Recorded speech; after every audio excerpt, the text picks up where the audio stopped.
Hello everyone.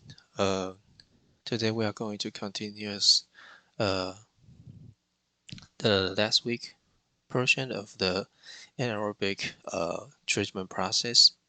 And last week we are talking about the uh, acetogenesis and also the fermentation here.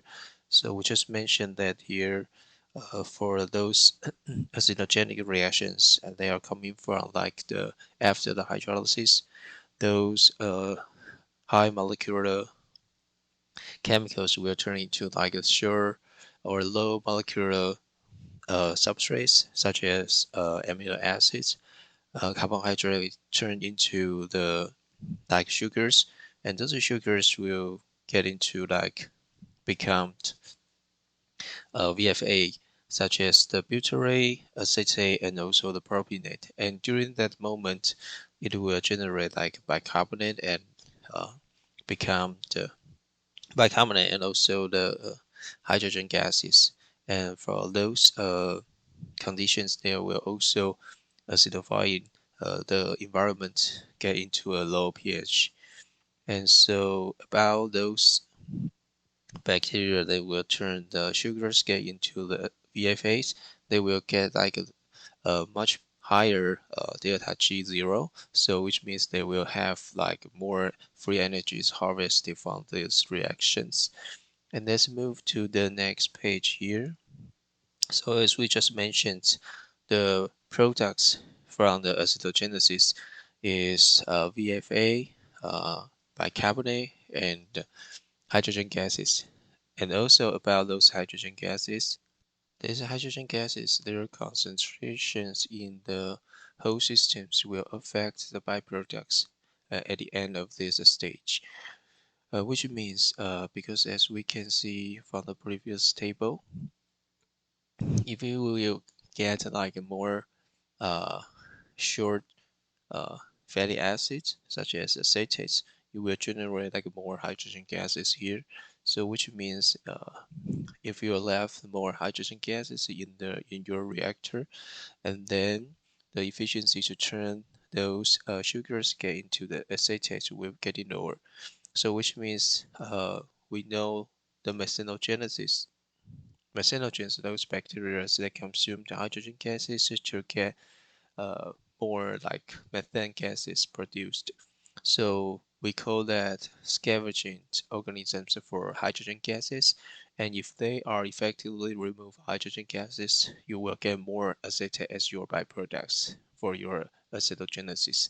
However, if the methanogenesis is their efficiency is getting lower, so your hydrogen will accumulate in your system, and for this periods of time, you will get like more, such as propionate and butyrate as your byproducts for your acetogenesis process.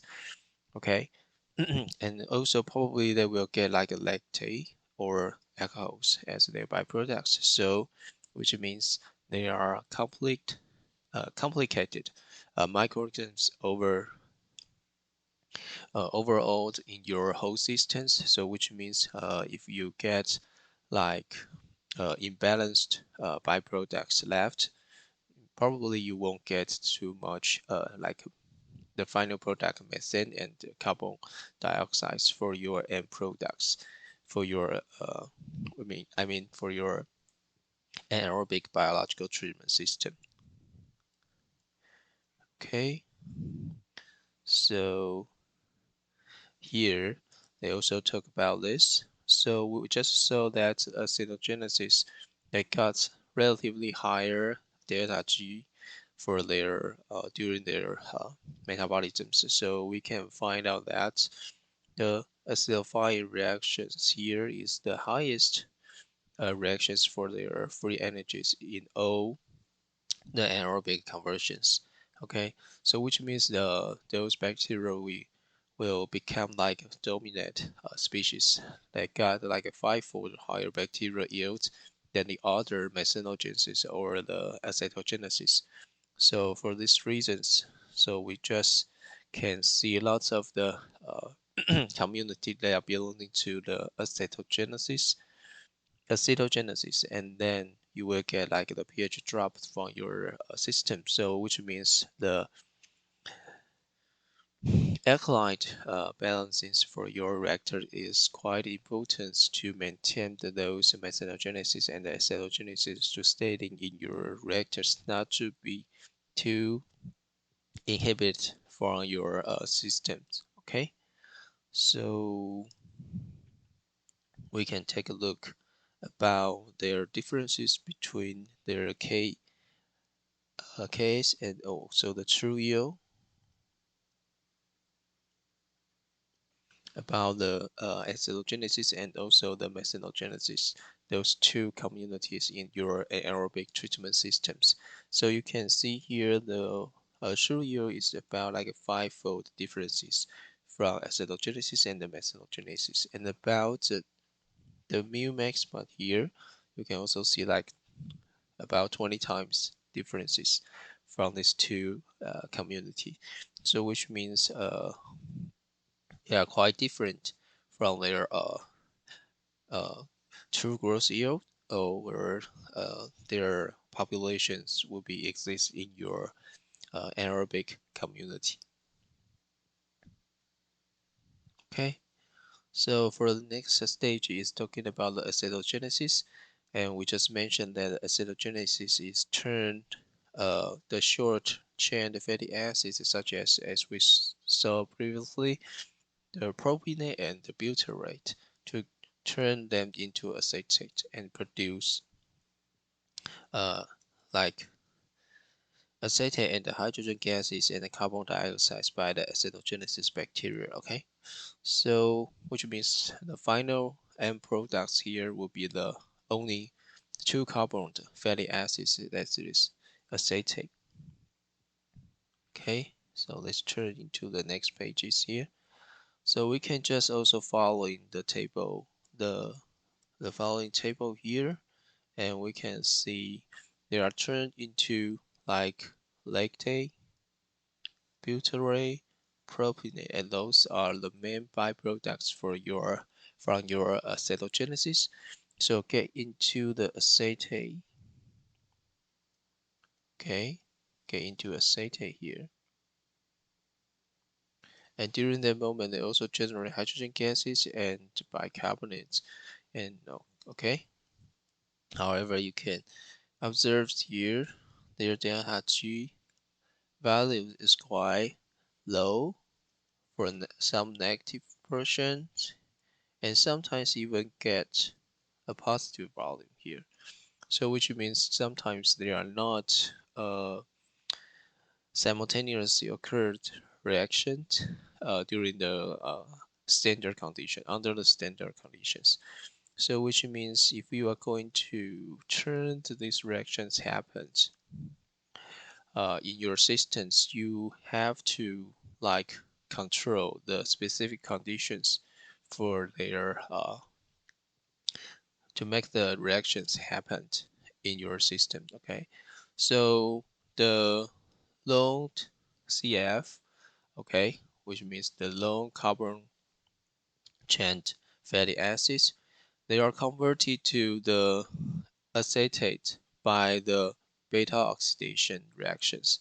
So the beta oxidation reactions, they just they're just like exo enzymes. They will cut like two carbons once from their long chain fatty acids. So which means they will split from the of the lactic chains and then got like two carbons left. So which means they are generally acetate. Okay.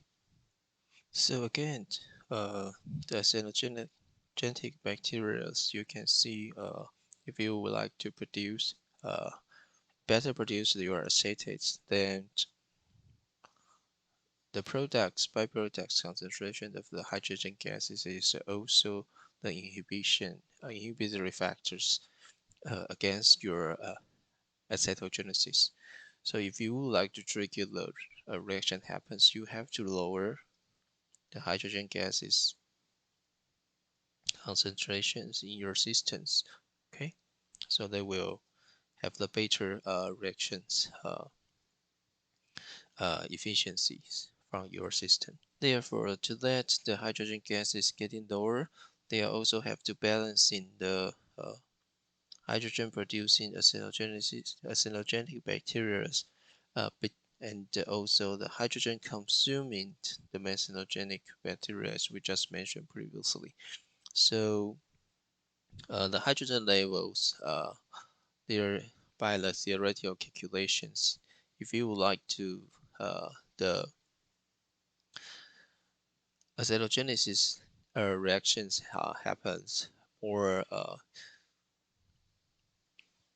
more successfully, you can just lower the partial hydrogen pressures getting down to between the 10 minus 4 to 10 minus 6, uh, the ATM, okay? Here, then the reactions delta G will get get the negative, and then all the reaction will be happens simultaneously, okay? So let's move to the next part here, okay? So these figures shows you about those hydrogen pressure, hydrogen pressures here, and also the reactions get positive, possible or impossible. Those periods. So as we just say, between the 10 to the minus 4 or the 10 to the minus 6, here this range they will get impossible. Here you can see their delta G0 will be getting negative, and those are the reactions crossing the propene butyrate to turn into the acetate. Okay, so which means you have to control your hydrogen gases at a period at this stage, at this level. Okay, so we just move to the last part. Is talking about the methanogenesis. Okay, so the methanogenesis, okay, they are a group of methanogenous archaea, so which means they are very ancient bacteria. Okay,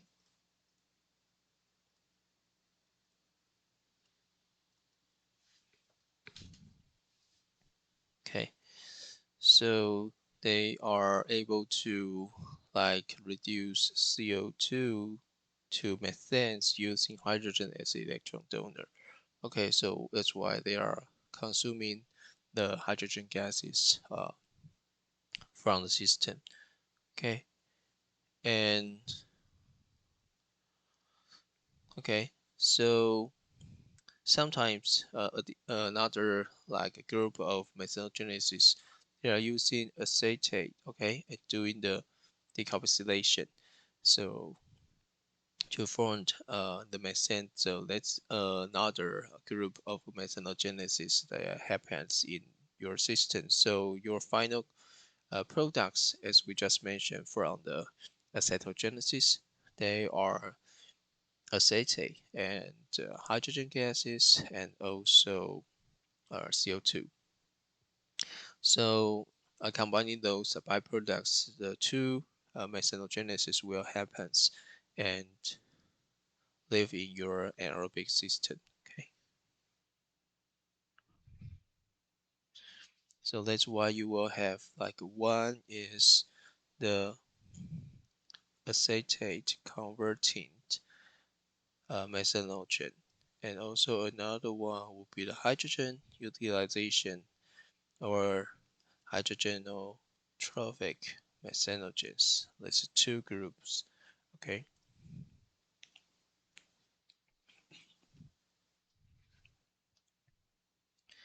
and we can just move following to the table 16.6 to talk about these two methanogenesis bacteria. Okay, so the upper one will using the acetate and to form the methane, and you can see there H0 is minus 31, and Compared to the hydrogenotropic methanogenesis, they are using hydrogen as their electron donor and the CO2 as their just like electron acceptor and also their carbon sources to generate methane. They got the delta G0 is about minus 131, so which means they got more energies from their metabolism. So you can see their mu maxima here is quite higher than the acetyltrophic methanogenesis. Okay, so that's basically the uh, characteristics of these two bacteria. And even though those two methanogenesis have different like growth characteristics, however, under the anaerobic biological treatment systems, we understanding that the hydrogen gases would not be the major byproducts from the acetogenesis process. And in addition, the acetate will be like the main byproduct. So, which means the methane to produce from your anaerobic uh, biological treatment, they those 70% of the methane is coming from the acetate, and also the residue 30% is coming from the hydrogen. So uh, that is why the anaerobic systems they take like uh, much more long startup time, because if you want the methanogenesis get into your system become stable, and so they took much more longer because the acetyltrophic methanogens they need like much more longer uh, growth times for their population to get growth.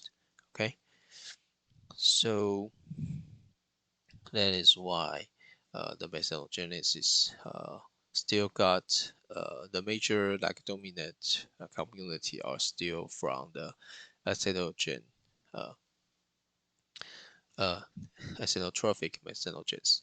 Okay, so let's move to our next pages here. Okay,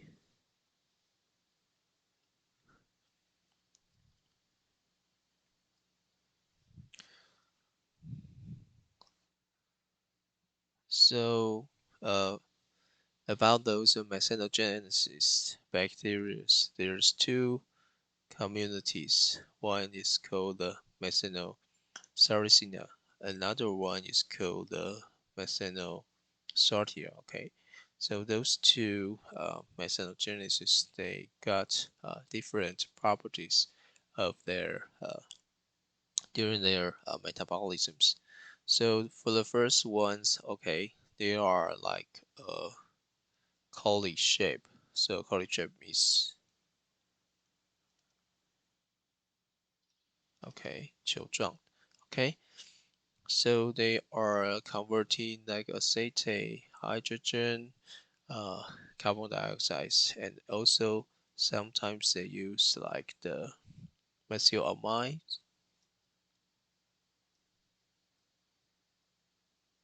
and also the methanol and the formate as their substrates. And they have like a very high maximum growth rate here, but the low substrate affinity. And compared to the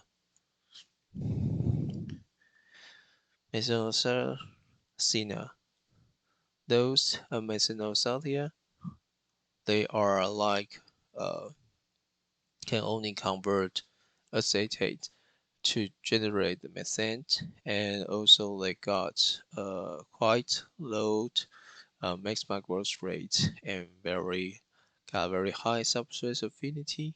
Okay, so just like this figure shows here. So we just say the methanol sarcina. They got a very high mu maxima here, okay, and have like a quite low substrate affinity, and compared to the methanol salt here, they got high substrate affinity but low growth rate. Okay, so which means but uh the bacteria of Methanosarcia, they can use multiple substrates for their metabolisms. The Methanosartias can also use, they can only use like acetate. So which means they got competitions, okay, between the substrates left in your systems, and so they will become like dominant in your system, okay. So which means if you have like if you want to have like a lowest effluent concentration for your organics, then you are pushing your substrate concentration getting lower and lower, okay. So under this condition, the methanol saltier population will getting like become predominant better than your methanol saltia species, okay. And here we are going to introduce uh, one concept that is going to like understanding your methane productions in your anaerobic systems. So compared to uh, those aerobic, okay, aerobic bioreactors, we are generally considering their like organic utilizations by using sometimes the biochemical oxygen demand or the chemical oxygen demand because they are under aerobic conditions. However, when we are getting to the anaerobic conditions, the oxygens are no longer exist in your system, and so we cannot use like BOD test or COD test to verify how much amount of the organics will be utilized in your anaerobic systems. So under these conditions, we are using like the total amount of the methane to produce after the digestion process to use this as an index to understanding the organic matters that present in our wastewater samples that can be utilized by your anaerobic systems. So under these conditions, we are converting the COD concept to get into like the BMP, which means the biomethane potential of those substrates or those organics from your influent wastewater. Okay, so under these conditions, let's move to the following pages here. Okay,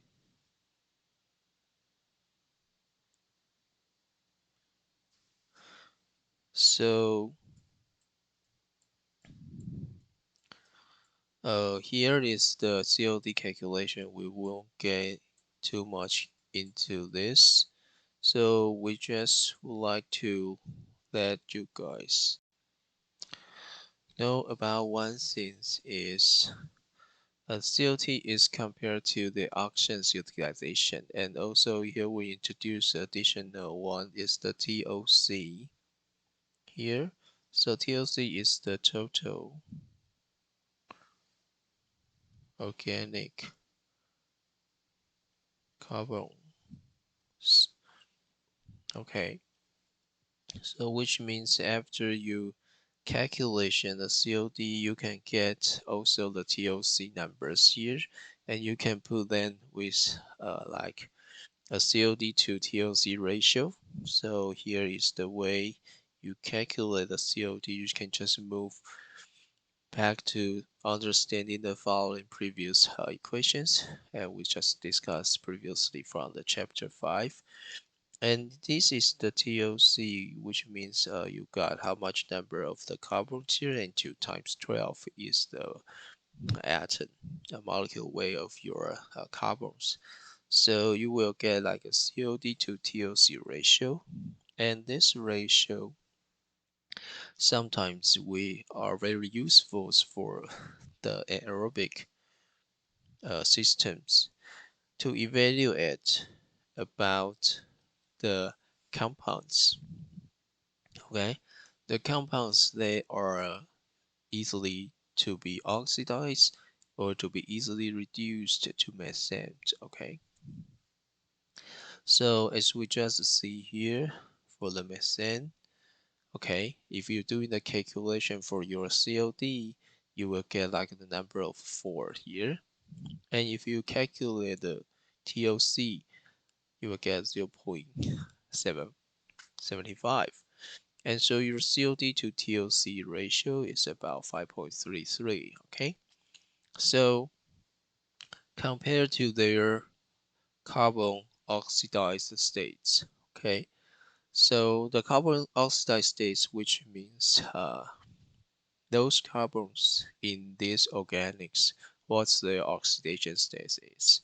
So we know the methane is reduced forms, so they got their carbons oxidation states about minus 0.4 minus 4.0. Okay, and about the like the ethane and also the methanol here, you will also get like their all carbon oxidation states. So getting minus 3.0 and getting minus 2. So those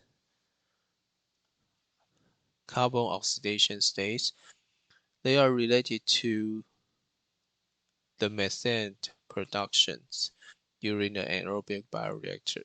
Okay, since you want to convert those organics to get into your methane, you are generally reduce those carbons to the minus 4 stage. Okay, so such as if you can just get into here, so you got all your methanes converting to the oxidation states will get into the minus 4, then you get a 100% methane. So if you're starting from here, like the ethanol here, you got the minus 2 to oxidation state, and after you convert them to the methanes, you got like the production rate, conversion rate about 75%. And what's the left uh, percentage here? They will get like the rest of them will get CO2. So which means you will have a portion of your organics that turn into like the reduced form, and the rest of parts will get into oxidized forms. Okay, so if you got like here, you have carbon dioxide here, so you got the fully oxidized C oxidation states. So then you won't get any like methane generation. Okay, so by this columns of the percentage of your methanes, your biogases, we saw like the correlations between these two columns, which means your COD to TOC ratio is proportional to your methane percentage in your biogases. Okay, so let's move to uh, our next page here. So we can see from these figures. Okay, so this is the, as we just mentioned, the average oxidation state of your carbons in your organics, and here is the compounds of the digestion gases as percentage. So about this, you got no methane genesis, but all of them are carbon dioxide, and here you got all methane generation, but no CO2 produced. Okay, so by using these figures, we can understand in that, okay, once your carbons get into like the reduced form, you will have like a higher methane percentage in your biogases. For example, the methanol, methylamine here, the fatty acids here, okay? And once you got lower and lower, not the lower and lower, your carbons, average carbon getting oxidized, such as urea and oxalic acid, you will get like more CO2s in your biogases. Okay, so this is one correlation. And the next correlation is just very similar to those you just previously saw. It's about the COD to TOC ratio and also the methane percentage in your biogases. Okay, so again, you can see here. So like the oxalic acids, they are quite oxidized forms for their carbons. So they will generate like less methane in your biogases, and their COD to TOC ratio is quite low here. Okay, so it's kind of if you want to predict the methane generations in your anaerobic systems from your infant, you can calculate their COD to TOC ratio numbers and to predict how much amount or what's the percentage will be generated the percentage of methane will be generated in your biogases.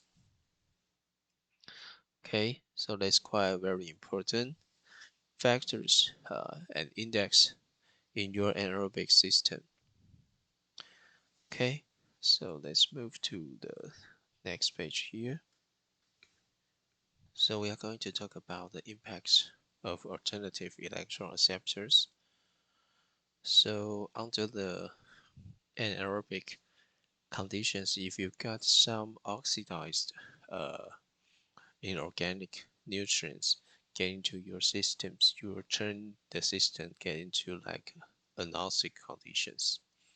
So about the anoxic conditions, those microorganisms that can doing the respirations through those oxidized inorganic electron acceptors will be uh, get compete against the methanogens for methanogenesis substrates as we just saw the acetate and also the hydrogen gases. Okay, so those substrates are especially focusing on like the nitrate denitrifiers and also the sulfate, especially the sulfate we're going to talk about later, and also the sulfite by the sulfate reducing bacteria, and also the ion species such as ferrous and ferric, okay, by the ion reducers, okay, and especially for the sulfate reductions here, the microorganisms we just mentioned about the sulfate reducing bacteria, okay, they will use several intermediate uh, substrates from the anaerobic process, including those hydrogen gases, format, acetate, methanol, pyruvate. Okay, and you're also using propylene and butyrate. So those kind of the substrates you will get from like even from the acetogenesis, acetogenesis, acetogenesis, and also those substrates that's using for methanogenesis. They are able to be used by the sulfate reducing bacteria. Okay, so Here we can see from the table 6.8 here. So even though there are like quite similar uh, free energy harvest from the sulfate reducing bacteria, they still got, because they can use in multiple substrates as the electron donor, so they still got very uh, good competitive characteristics against the methanogens here. So most of the conditions when they are converting the sulfate, sometimes they are getting like hydrogen sulfide, or they will sometimes get the elemental sulfur sulfate. Okay, suffers from their system,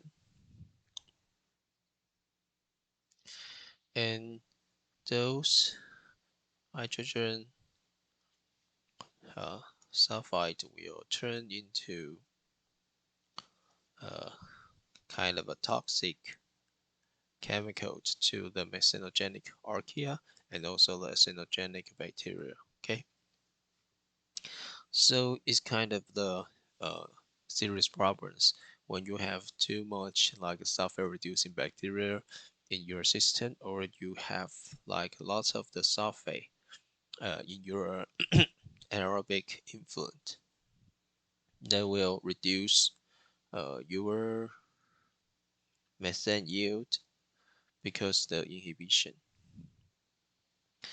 And besides, if you are producing some of the hydrogen sulfide gases, okay, those biogases are easily to doing the uh, to causing the correlation problems for the pipes. Okay, so and also they are getting bad smell here, so it's kind of the also another additional problems when you have those biogases. Okay, so here is their metabolic metabolisms. Okay, reactions for their metabolisms. So based on their substrate consumptions, the sulfur reducing bacteria can classify it into those three groups here. So one is the hydrogen oxidizing to SRB, and another one is acetic acid oxidizing SRB, and the third one is fatty acid oxidizing bacteria. Okay, SRB bacteria. So in the last group here, they are using like long chain fatty acids such as butyrate and propionate for their uh, substrates. Okay, and then we'll convert to the acetate. Okay, so during that moment, they're using sulfate, and finally they will produce like a sulfide or sulfur. So that's the reason if we take a look from the figure 6.11 here uh, about the configuration of our anaerobic systems, we can understand that they will always have like those like gas scrubbing process or the sulfide removal process within their anaerobic systems to reduce the sulfide or to reduce the hydrogen sulfide gas, preventing them to even those get back to your anaerobic systems if you are flowing back to your like the anaerobic tank. Otherwise, to get them removed from your effluent system. Okay, so they will always have those sulfide removal. Okay, in a period to their methanogenesis process. Okay, so the next part we are going to introduce for our aerobic systems is we are talking about how they will be controlled in a high rate operation. So the one we have to going to talk about is their immobilization technique. Okay, so immobilization technique here we are talking about is also related to their sludge granulations. Okay,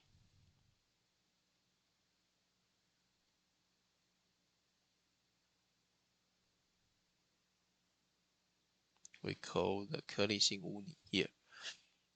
Okay, so this is the key point for our like the modern high rate biotechnology.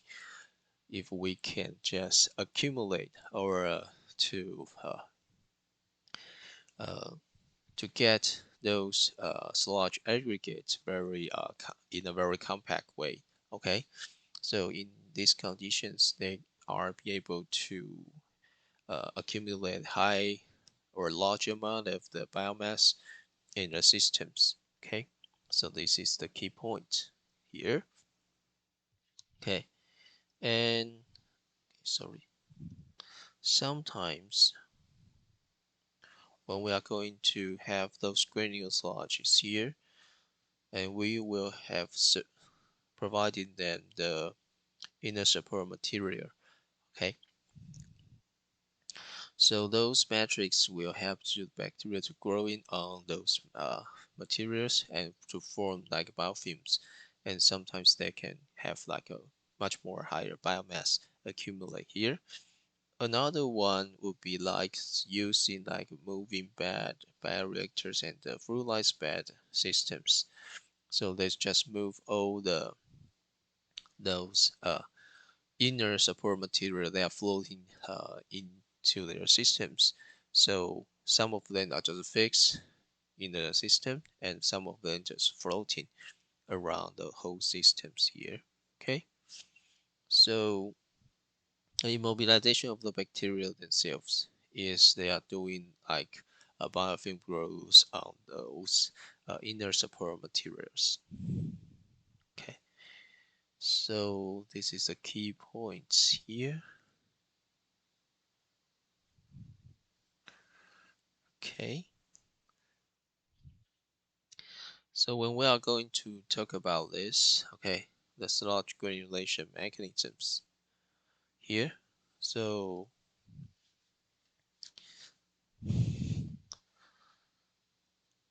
in order to get the sludge granulation, sometimes we have to operate like uh, specific conditions, as we will operate the whole systems with a dilution rate that's better than their bacterial growth rate. So during these moments, you are washing those like planktonic cells away, and those strains will have forcing the bacteria to get into like the biofilm attachment growth form. Okay, so during this moment we will operating to increase the dilution rate. Okay, so we got like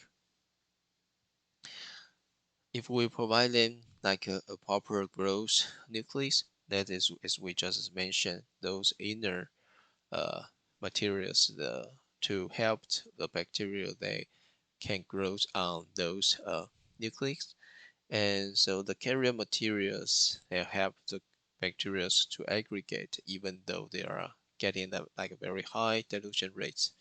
Okay, so those viable bacterial matters will be washed out here first, and the rest of the part will starting to grow in biofilm formed.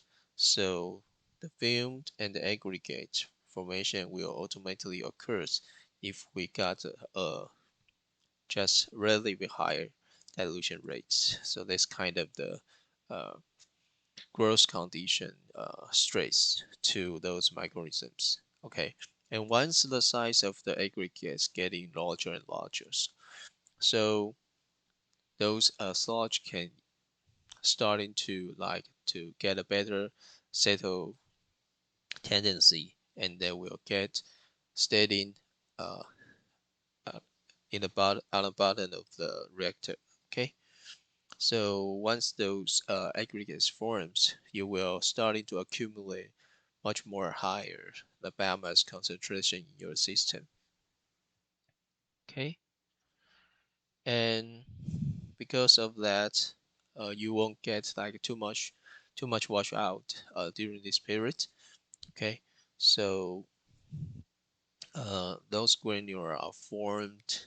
Okay, and when they are gradually get mature, so some of the inside of the bacteria will be placed. Okay, and then sometimes they will get even more dense, and sometimes they will get some breaking their structures. So during that moment, uh, if we can accumulate lots of the granular sludge in our systems, our biomass density will getting higher. So that's why we can have like increasing our organic and hydraulic loading rate, okay, to our system. So that's why we call the high rate operation.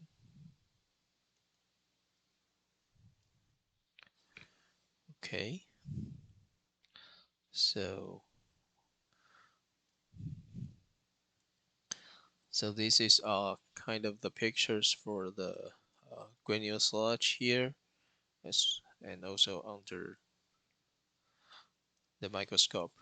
So if you can have like a granular sludge here, so generally we'll get much more stable like methane productions from your anaerobic systems. For example, here you can see of by using the granular sludge systems, you will got like okay converting like 0.1 to 2 grain, 2.0 kilogram to COD of the methane per kilogram VSS per day, and so that is much more higher than when you are using like typical industrial wastewater to by the general like anaerobic sludge. Okay, and here they will also got a very good uh, like the settling velocity here, so you will get like the diameter of the granular sludge is about 0.1 to 8 millimeter. Okay, here, so can have much more better settling velocities compared to the other anaerobic sludges. And so these systems will help you have a better operation. Okay, here, then you can using them for the, as we say, the high rate anaerobic system. Okay, so high rate anaerobic systems. Okay, we just can move to the next page first to talk about the figures here.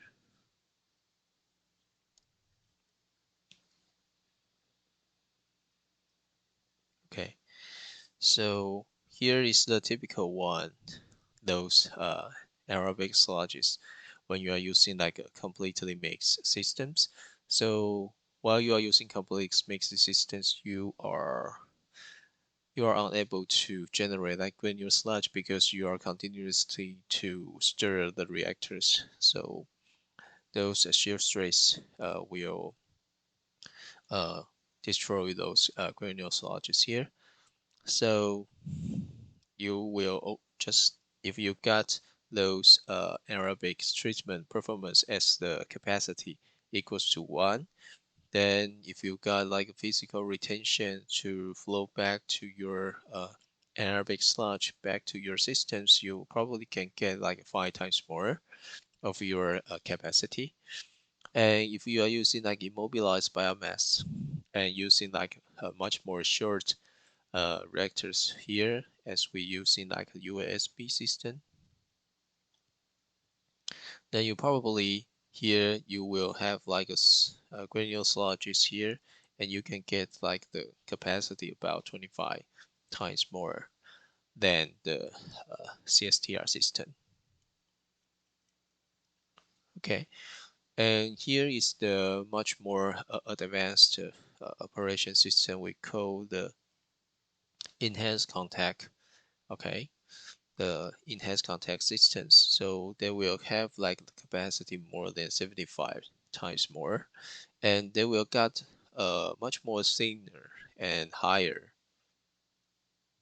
They have more regions for them to contact the influent wastewater, also to mix with those anaerobic those anaerobic influence or the solid CODs to their granular sludges.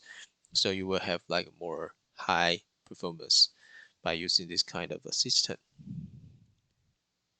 Okay, so about the high rate here, their purpose by operation under the high rate anaerobic system, there is few key, key points here. So first of one, they have the high retention of your viable sludge. So as we mean, we're using granular sludge here, so you can keep like high concentration of a viable sludge in your system. Okay, and the second, you have to provide them the sufficient contact time. Okay, so the viable bacteria and also the wastewater, you have to provide them sufficient contact time for them to get more completely converged. And because as we know, some of them are high molecular weight, okay, organics. So they require times doing the hydrolysis and doing the fermentation and becoming getting to like a small or low molecular weight substrates. And during that moment, you still need like a sufficient contact time for them to convert those substrates getting to the small molecular seams. Okay, and additional here, so you will need like high reaction rate and also to prevent the transport limitations in your systems here. And about the high rate aerobic systems, we're just focusing on the major type. So let's move to here. Okay, so from the page uh, 725 here, like starting some of the anaerobic reactors introductions. So we won't spend too much time talking about this and this. So we will focus on here the anaerobic sludge bed reactions here. Okay, so the anaerobic sludge bed reactors, they are one kind of the high rate anaerobic systems. So it's the most popular anaerobic wastewater treatment systems right now using so far. And they are using, as we just say, the sludge aggregates, the granular sludges, and they got the internal gas liquid solids. So we call the three phases separation systems. Okay, the GLSS gas devices here. And because we would like to apply those three phases separation systems, so most of them are their flow directions are coming from the bottom to the top. So we call the USB reactors here. So the USB systems, as we just mentioned, they are upflow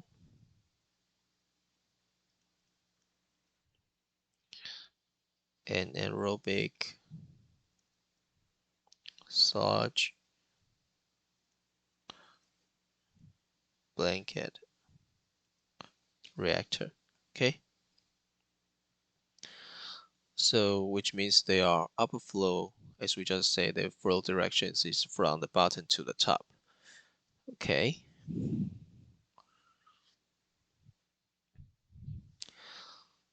so these kind of the flow directions are easily for them to get in, like if we have high flow rates, so we can increase in the dilution uh, factor, and also giving them the growth rates for granular sludge formation.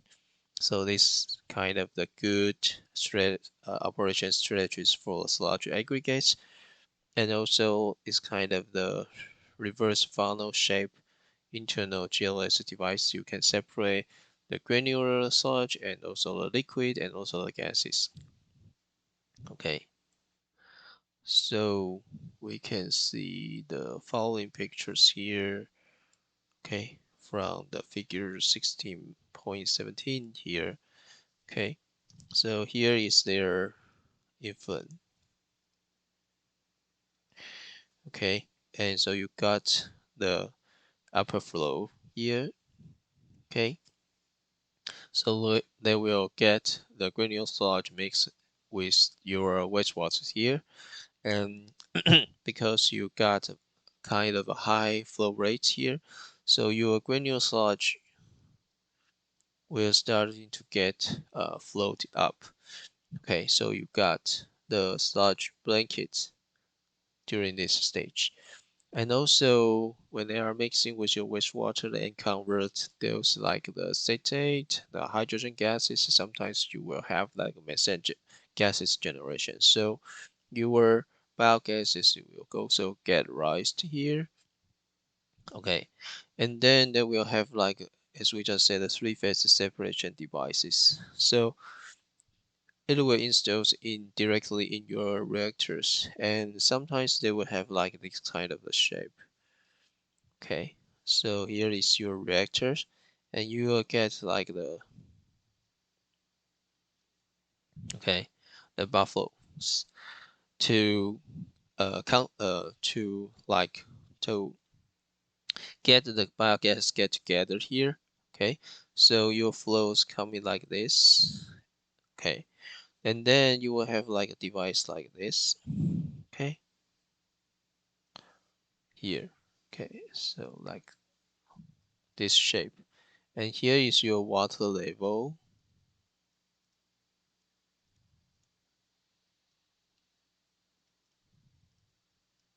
and here is your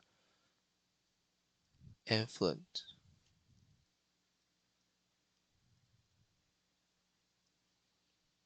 Okay, so once you're like a sludge, okay, can flow here, they will settling down and flow back. So, and then your liquid will coming out from this side, and your gases will get here and accumulate to here, and then your biogas. Okay, I will use another color here. So here is your biogas. Okay, so that's why you will have like here is the gas phases, and here is your liquid phases, and here is your solid. Okay,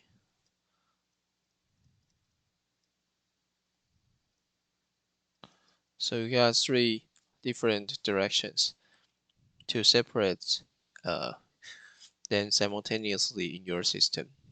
Okay, so this is we call the the GLSS device. Okay, let's move back to our previous pages here. So about the UASB systems, okay, we will understanding that there is no packing materials inside. They're just like the moving bed reactors, and those moving bed reactors are all consist by the granular sludge here, and we will have the good sludge settability and the low HRT operations. So the low HRT will give them like the living stress for those bacteria to form in biofilm formation. Okay, and about those operation, those empirical conditions, they generally operate under the organic loading rate about 4 to 15 kilograms COD per cubic meter per day. So that's quite very uh, high rate anaerobic system. Okay. So one of the major limitations of this process is the wastewater that have a high suspended solid content. Okay, so which means you got lots of the solid COD get into your systems. So during this moment, you will uh, slowing the organics transport to your biofilms because you got two solid that is just exist two solid forms. One is your active, one is your sludge, and another one is your organics. So they will decrease. Okay, they will decrease the transport limitation. Okay.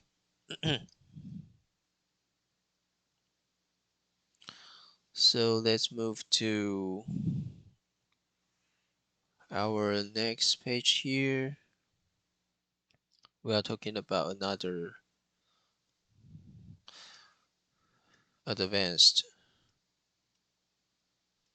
Okay, as we said, EGSB. Okay, the expanded bed or the fluidized bed systems as the second generation of the sludge bed reaction. Okay, so under these conditions, they are increasing the changing the configuration of the tank. So which means the tank getting thinner and but higher here. So they will achieving like extreme organic loading rates increasing to about 30 to 60 grams COD per cubic meter per day.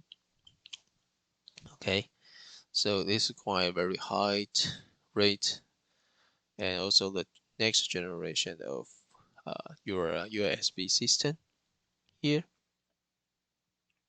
Okay, so they also have like the similar construction of the to the USB systems. So in order to like operate on the under those high organic loading rates, you need to increasing those cell density and also the mixing here. So kind of the you probably need to increase the upper flow velocities to getting your sludge become more homogeneous suspended in your whole systems, and also during that moment you will need like a more like a higher settling capacities for your granular sludges here. Okay, so in order to have those kind of the mixing, they increased the increasing the as we said high superficial liquid velocity to about 60 meter per hour to 10 meter per hour. So under these conditions, okay, you will have to uh, change in the shape of the your reactors. So for those EGSB reactors, they will have like a high to diameter ratio, get very high, about 25 meters for their heights. Okay, so under these conditions, they will have the sufficient spaces for them to floating up those sludge blankets and also get more well mixed to the wastewaters they are getting influent. So for examples like the following pages, we will have like this EGSB systems here. So they will got the reactor more higher, and then using the higher flow rate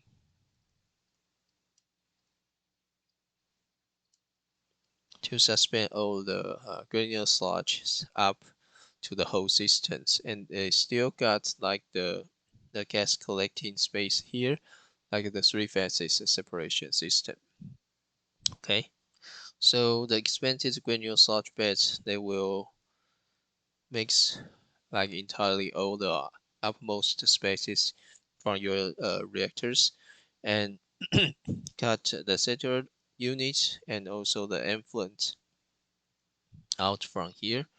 Okay, so that's basically like the upgrade version of your uh, USB system. So we'll just stop here for our anaerobic biological treatment process, and we'll take a short break and then we will continue to our next section, talking about the nitrogen transformation and the recovery.